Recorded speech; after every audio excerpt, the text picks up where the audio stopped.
Comme dans la chanson de Noël, l'as-tu vu, l'as-tu bien vu? Vous avez tous entreaperçu cette mère allant chercher ses enfants, cette bénévole vous orientant dans des compétitions, cette directrice faisant s'épanouir vos nouveau-nés, ou encore cette redoutable judoka que vous appréhendez au combat.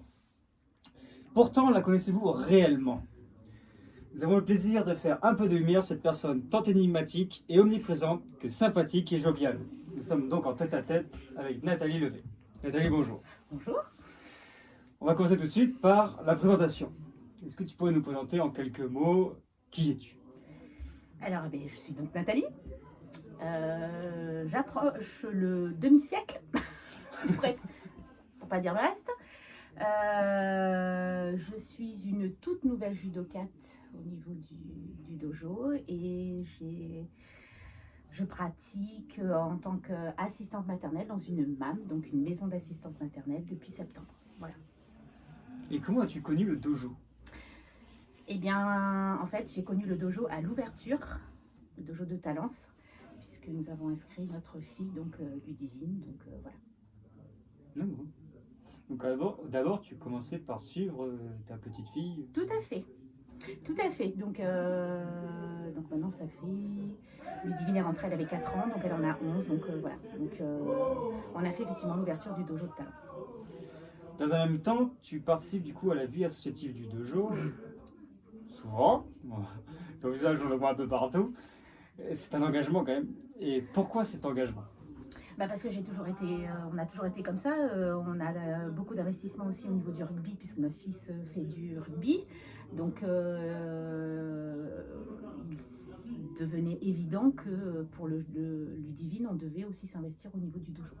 Donc, puis c'est plaisant. Il y a une super équipe dynamique. Donc, voilà. Donc, Et ça vaut de même pour les compétitions, je crois comprendre. Oui, je suis. En fait, j'aime surtout en compétition, je fais pas mal de photos. J'adore faire de la photo, donc ce que je fais déjà dans le cadre du rugby aussi. Et puis, ouais, je trouve que c'est intéressant, on apprend beaucoup. Ouais. D'ailleurs, il y a beaucoup de compétiteurs du coup qui te connaissent en tant que bénévole en compétition. Mais qu'est-ce que c'est ce rôle que tu as en bénévole de compétition? Tu as les photos et tu peux faire quoi d'autre? Je tiens la buvette. Et en règle générale, c'est mon poste. Donc voilà, je fais un peu dédicacer la buvette quand le dojo intervient de lui-même au niveau de l'organisation. Donc, et puis un soutien, c'est tout. C'est venir encourager. Même les seniors quand ils font, enfin, je sais pas comment on appelle ça des seniors, mais bon, les ceintures noires quand ils viennent, quand ils sont en compétition, j'aime bien. Voilà, donc juste une présence. Après, c'est un engagement, hein, effectivement, de faire du bénévolat, mais je pense que c'est nécessaire à l'époque où on est. Voilà. Tu es donc présidente d'une association d'assistance maternelle. Et donc tu es assistante maternelle en même temps que tes collègues. Malheureusement, je ne crois pas que tout le monde sache ce que c'est. Alors, donc depuis septembre, moi ça fait 20 ans que je suis dans la partie. Et je travaillais donc chez moi en tant qu'assistante maternelle parce que j'ai fait le souhait de vouloir élever mes propres enfants. Voilà, et de ne rien louper et d'être présente de A jusqu'à Z. On a eu l'opportunité en début 2020 de cette manne qui se rétrocédait en fait. L'équipe qui était en poste voulait arrêter et on a sauté sur l'occasion. C'était quelque chose qu'on voulait faire. On savait que les MAM, donc les maisons d'assistants maternels, c'est l'avenir des assistants maternels. Les assistantes maternelles qui sont à domicile, je pense qu'elles sont vouées à mourir. C'est quand même très très difficile de pouvoir être en permanence seule dans le cadre de notre cadre professionnel. On a besoin d'évoluer aussi en tant qu'individu et surtout en tant qu'adulte. Ouais, c'est l'avenir des assistants maternels. Donc on a eu cette possibilité de pouvoir reprendre cette association, puisqu'on est une association, la Maison d'Alois, et donc on s'est lancé. Donc on est dans une maison qui est vraiment dédiée à la petite enfance. Tout est fait pour l'enfant. Voilà. Donc c'est une redécouverte aussi de mon métier. Il y a plein de choses qui se mettent en place et qui sont bien. Et vous occupez des enfants de quel âge? De 3 mois à 3 ans et demi, puisque on s'occupe des enfants qui vont jusqu'à la rentrée scolaire, voilà. Donc en maternelle.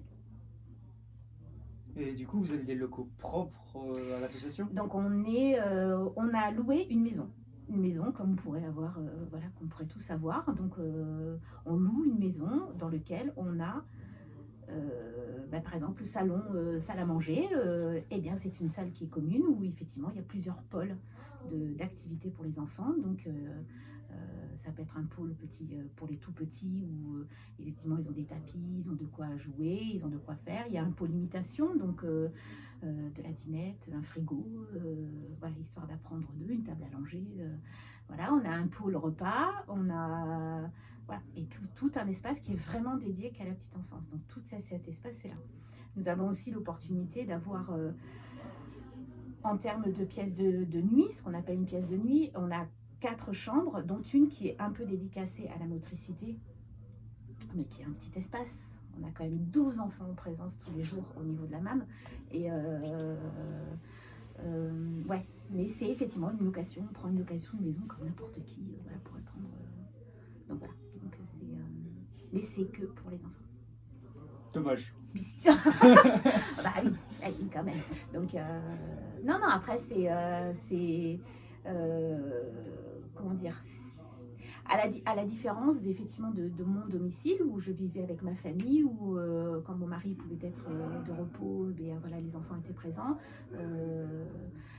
C'est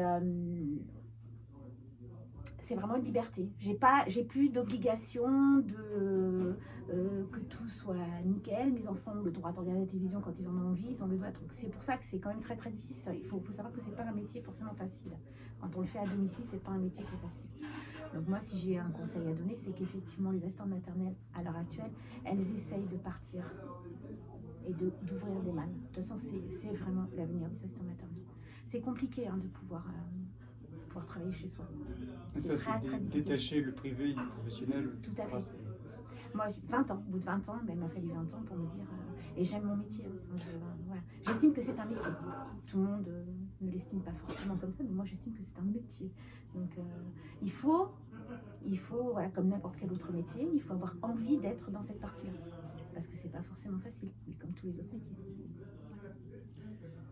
Tu as parlé de motricité d'enfants. On a eu Jennifer la semaine dernière dans nos locaux et qui fait des interventions avec vous. Oui. Pour vous, je crois, qu'est-ce que ça apporte? Alors, déjà en termes de l'association qui a été, on va dire, créée avec le dojo Talence et la MAM, la Maison d'Alois, c'est une association qui nous permet d'avoir un espace suffisant de motricité pour offrir aux enfants effectivement voilà, l'espace qui est plus important pour pouvoir, et le matériel. Donc on se sert de tout ce qu'on peut avoir au niveau du dojo. Donc ça peut être les boucliers, ça peut être... il faut voir le déménagement qu'on fait tous les mardis. Vous n'avez peut-être pas encore assisté à ça, mais il faut venir nous voir, je vous assure que ça c'est incroyable. Et les enfants ont énormément d'idées. Ils savent se détourner tous les objets. Donc, Jennifer, effectivement, elle est là pour nous offrir la possibilité de, une fois par mois, de nous donner des idées pour orienter les enfants dans cette motricité. Donc, je pense c'est un partage. Nous, on lui apprend aussi des choses, puisque c'est la partie des 0-3 ans qu'elle ne connaît quasiment pas. Et voilà, ça nous permet de partager effectivement des choses et de pouvoir voilà, offrir aux enfants un univers qui est un peu différent, où il y a un lâcher-prise. Moi, je vois avec les gros ballons des enfants qui ont des difficultés comment dirais-je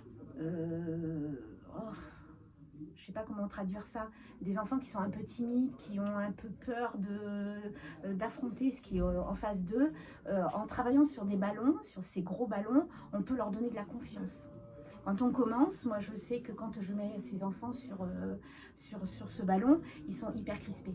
Là, t'as rien, il n'y a rien qui bouge, il n'y a rien qui est... Le but du jeu, c'est d'arriver à pouvoir se mouvoir et à pouvoir justement... Et il y a un lâcher-prise au niveau de l'enfant et l'évolution, elle est évidente. On voit qu'il va prendre un peu plus sur lui, qu'il va aller plus vers les autres. On voit qu'il y a une évolution. Donc, voilà. Et Jennifer, elle est là aussi pour nous aider dans ces termes-là. Donc, alors effectivement, on a des enfants qui ont une super motricité, qui sont capables de faire des choses extraordinaires. Et puis on en a d'autres qui vont vraiment à tâtons parce qu'ils ont peur, parce qu'ils sont craintifs. Et cela nous permet effectivement dans l'espace du dojo d'avoir la possibilité et le matériel nécessaire pour pouvoir accomplir tout ça. Ce qui, en fait, vous arrivez à les ouvrir au Oui. extérieur. C'est dans le principe, c'est exactement ce qu'on souhaite faire, quoi. Donc après, voilà. Il y en a qui suivent, il y en a qui n'ont pas envie, parce qu'on n'est pas jamais dans l'obligation. D'accord. Un enfant reste maître de dire non, j'ai pas envie. C'est pas, on ne fait pas de l'obligation. On n'est pas là pour... c'est comme les ateliers, c'est exactement la même chose. On n'est pas là pour les obliger à faire les choses. L'enfant reste libre de dire non. On vit au rythme de l'enfant, on ne vit pas notre rythme à nous. Donc, en fait, vous les amenez plutôt que vous les obligez. Voilà, on est juste une main tendue et qui permet de guider si l'enfant en a envie. Voilà, donc après, on verra. Après, on arrive à voir la suite quand effectivement ils sont rentrés dans le cadre scolaire où on a des nouvelles par rapport aux parents et on se dit, ben ouais, on a fait quand même quelque chose de pas mal. On est arrivé à faire quelque chose de bien, où l'enfant rentre dans le cadre scolaire qui est un autre niveau, qui est beaucoup plus, je pense, terrible pour eux. Enfin, je pense, parce que l'entrée à l'école, c'est quand même quelque chose de... il y a déjà l'émulsion, ils sont nombreux. En moyenne, ils tournent entre 25 et 30 élèves par classe en maternelle à l'heure actuelle. Et il faut pouvoir gérer ça fait peur. Nous, on est 12. C'est cocooning. C'est le but du jeu. Donc voilà. Mais toujours, on est obligé de prendre le rythme de l'enfant. Jamais l'adulte prend le dessus sur ça. C'est toujours le rythme de l'enfant. On est là pour l'enfant. Il n'y a rien d'autre. Un jour, il y a eu quelque chose. Quelqu'un, une petite voix susurrant, tu as traversé le Rubicon et tu t'es retrouvé les deux pieds sur un tatami, en tenue toute blanche, et tu te demandais qu'est-ce que je fais là? Pourquoi ce déclic? C'est exactement ça. Je crois que j'ai fait la plus grosse bêtise de ma vie. Je sais pas. Alors, en fait, c'est tout simplement parti d'un pari de maman de judoka. Voilà, tout simplement. Allez, on se le tente. Septembre, on s'inscrit et on fait du judo. Ah, mince. Donc, comme c'était dit, c'était lancé, on a été jusqu'au bout. Alors, c'est difficile, hein. Ça fait très mal. Donc, en fait, je suis super contente, malgré que je souffre, hein, j'ai pas honte de le dire, je suis pas du tout, mais pas du tout sportive, hein. Donc je me suis lancée un peu dans cette aventure. Voilà, et les entraînements très compliqués, ça fait vraiment très mal. Mais je sais que je peux compter sur l'équipe du judoka. C'est-à-dire que j'aurais pu abandonner, hein. Il y a d'autres mamans qui l'ont fait. Mais en fait, l'équipe m'a vachement aidée. Ils m'ont soutenue, ils m'ont aidée, ils m'ont motivée, ils ont été derrière moi. Voilà. Donc, je sais aussi que Mika et Adam ont été parfois obligés d'adapter la séance à moi. Parce que, bon, voilà. Donc, hein, c'est pas... Ouais. Donc, et c'est ce qui m'a permis de tenir. Après, que ce soit clair, hein, je ne vais pas faire de combat, je ne vais pas faire de compétition, je ne vais pas aller à la ceinture noire et au-delà, je vous rassure de suite. Moi, pour l'instant, ma petite ceinture blanche, je suis hyper fière. Oui, jaune, pardon. Ah, je dis ceinture jaune, j'en suis super fière, hein, parce que quand même, je l'ai gagnée. Je l'ai gagnée, ma ceinture jaune. Mais voilà, enfin, moi, j'appelle ça un judo mémère, hein. Que ce soit clair. Voilà, c'est vraiment un judo mémère, c'est du grand loisir, hein. Donc, mais en fait, quand je suis sur le tatami, je lâche tout. Je me rends compte que c'est un bienfait. Et puis, je vous dis, hein, cette équipe, cette émulsion qu'il peut y avoir autour, est quand même hyper sympathique. Mais, ça reste cocooning. Enfin, moi, personnellement, à mon niveau, à moi, c'est cocooning. Je pense que les autres souffrent, mais moi, voilà. voilà, c'est cocooning, quoi. C'est du petit judo. C'est d'ailleurs ce qu'on se posait comme question, c'est que tu es entouré du coup de jeunes compétiteurs ou d'adultes avec un pédigré long comme mon bras. C'est ça.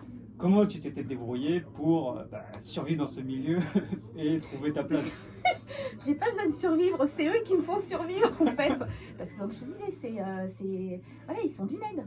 Quand j'ai souvenir de mon passage de grade où j'étais dans la salle là, où on était tout à l'heure, où je tremblais de la tête aux pieds. Je me suis dit, j'ai travaillé au niveau du vocabulaire, j'ai fait, et je savais plus rien. J'ai jamais je vais y arriver, jamais je vais pouvoir faire ce passage de grade, quoi. Enfin, c'est trop compliqué. Enfin, je sais plus rien, je sais pas. Et ils étaient, allez, vas-y. Non, mais ça va le faire, t'as bossé toute l'année. Ouais, mais j'ai bossé, mais j'ai souffert surtout. Donc, voilà, donc je fais pas mes mouvements comme il faudrait que je les fasse. Ah si, il y a une chose que je sais faire maintenant, c'est bien chuter. Je pense que ça peut me servir pour plus tard. Donc voilà, mais ouais, il n'y a pas besoin de prendre sa place au niveau du groupe, il n'y a pas besoin de jouer des coudes, ça se fait naturellement. Je ne sais pas si c'est propre au dojo Bordeaux Talence, je n'en sais rien, mais j'ai pas ressenti qu'il faille que je joue des coudes et que je... ouais, après ils sont très gentils avec moi, je sais. Ils sont très gentils. Et du coup, en plus, il y a Justine qui a commencé en même temps. Oui, Justine est beaucoup plus jeune que moi. Hein? Et puis elle fait plus de sport que moi, je n'en aurais jamais fait de ma vie. C'est ce qui a été compliqué d'ailleurs. C'est qu'à côté, il a fallu que je fasse la première année, un peu de pilates, du body sculpt pour pouvoir essayer d'avoir un minimum parce que je ne pouvais pas, il y avait des mouvements que je pouvais absolument pas faire parce que c'était extrêmement pénible. Donc, ouais, il faut réveiller les vieux os. Hein, et les muscles, je ne vous dis pas. Des muscles, je ne savais même pas que je les avais. Donc, et je pense que je ne sais toujours pas que je les ai pour certains. Donc, mais bon, voilà, après, c'est pas la même chose. Hein. Mais voilà, Justine est un des éléments où, effectivement, moteur aussi. Ouais, c'est cocooning. Enfin, je ne sais pas comment vous dire le truc, mais ouais, on joue pas des coudes dans ce club pour gagner sa place. Pas du tout, quoi. Les choses se font naturellement. Le groupe est à l'écoute, le soutien, il y a tout ce qu'il faut derrière, quoi. Donc, un peu comme quand tu es bénévole dans une compétition. C'est tout à fait ça. Donc les choses, elles se font naturellement. On n'a pas besoin de pousser pour faire le truc, quoi. Une petite dernière question, ouais. Parce que je sens que c'est... Si quelqu'un a envie de faire du judo, quel conseil tu pourrais lui donner tout de suite, comme ça? Tout de suite, de ne pas écouter les gens extérieurs. Quel que soit ton âge ou quel que soit ton poids, ta morphologie, si tu as envie, il faut y aller. C'est dommage de ne pas essayer. Donc, après, ça passe, hein, ça le fait. Après, voilà quoi. Donc, il y a des gens qui vont accrocher, il y en a qui ne vont pas accrocher. Mais si les gens ont envie, il faut y aller. Il ne faut pas écouter. Il faut être prêt à travailler. Ah, un peu beaucoup. Un peu beaucoup, après tout dépend. Si tu veux faire du judo et que tu as des années de sport X ou Y derrière, ce sera moins compliqué. Quand tu n'as rien derrière, c'est très compliqué. Voilà. Mais il faut y aller, il faut tenter, il faut essayer. Il ne faut pas hésiter, il ne faut pas avoir peur. Donc, c'est bien le judo. Bon, as-tu un petit mot de fin, comme ça, pour t'exprimer? Un petit mot de fin. Alors moi, je dirais d'abord que il faut remercier ce club. Il faut remercier les personnes qui travaillent ici. Pourquoi? Parce que